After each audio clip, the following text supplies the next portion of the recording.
بسم اللہ الرحمن الرحیم نحمدہ ونصلی ونسلم علی رسولہ الکریم۔ تقوی کا بیان۔ تقوی کے معنی، تقوی کی اصل وقایہ ہے، جس کے معنی ہے کسی چیز کی حفاظت کرنا، نگہداشت کرنا، نگہبانی کرنا اور محفوظ کرنا۔ تقوی کے معنی ہے نفس کو ایسی چیز سے بچانا اور محفوظ کرنا جس سے ضرر کا اندیشہ ہو۔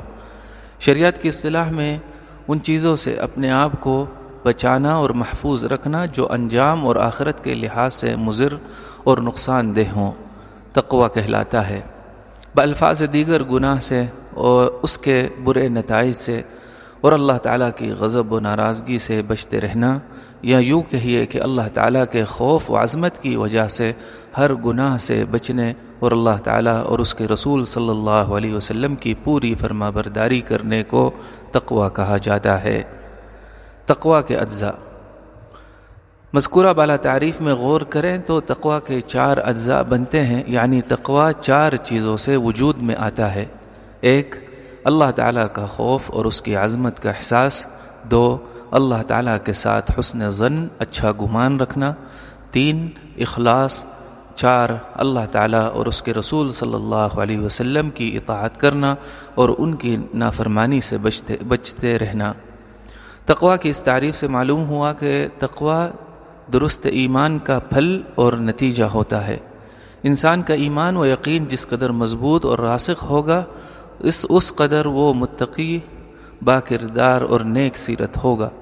جس شخص کے ایمان سے تقوی کے برگوبار بیدار نہ ہو، اس کا ایمان یا تو نہایت کمزور اور بودا ہے یا نہ ہونے کے برابر ہے۔ خوف و رجا کی تعریف و تحصیل۔ خوف یعنی ڈرنا دل کی حالتوں میں سے ایک حالت ہے۔ یہ انسان میں کسی چیز کے متعلق اس وقت پیدا ہوتی ہے جب اس چیز کے متعلق اسے علم و معرفت، پہچان حاصل ہو جاتی ہے۔ مثلا بچے کو یہ علم نہیں ہوتا کہ انگارہ کیا چیز ہے اور اس کی خاصیت کیا ہے، تو وہ اس کے رنگ کو دیکھ کر اٹھا لیتا ہے، لیکن جس بچے کو یہ علم اور پہچان ہو جائے کہ انگارہ جلاتا ہے تو اس سے ڈرے گا۔ یا مثلا جو بچہ سانپ بچھو کے ضرر سے ناواقف ہے تو وہ سانپ کو دیکھ کر اس کو پکڑنے کی کوشش کرے گا، اور جو اس سے واقف ہے وہ اس سے ڈرے گا۔ اسی طرح جس انسان کو اللہ تعالیٰ اور اس کی صفات کے متعلق جس قدر علم و معرفت حاصل ہوگا، وہ اس قدر اللہ تعالیٰ سے ڈرتا رہے گا۔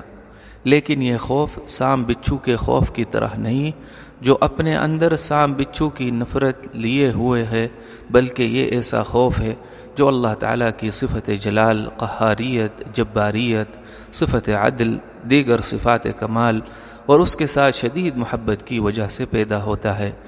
اس لیے ایک مومن جہاں ایک طرف اللہ تعالیٰ اور اس کی نافرمانی سے ڈرتا ہے، تو دوسری طرف وہ اللہ تعالیٰ کی صفات جمال، رحمانیت، رحیمیت اور کریمیت کو دیکھ کر پر امید ہو جاتا ہے، اور وہ اللہ تعالیٰ کے ساتھ بہت ہی نیک گمان رکھتا ہے۔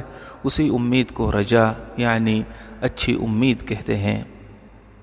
نا امیدی کفر ہے اور صلاحیتوں کی تباہی کا ذریعہ ہے۔ امید انسان میں عمل کی خواہش اور طلب پیدا کرتی ہے۔ یہ کاہل کو چست کو اور زیادہ سرگرم عمل بنا دیتی ہے۔ اس کے مقابلے میں نا امیدی ہے جو حرکت و عمل کے تمام اسباب و دواعی کو یکسر ختم کر دیتی ہے۔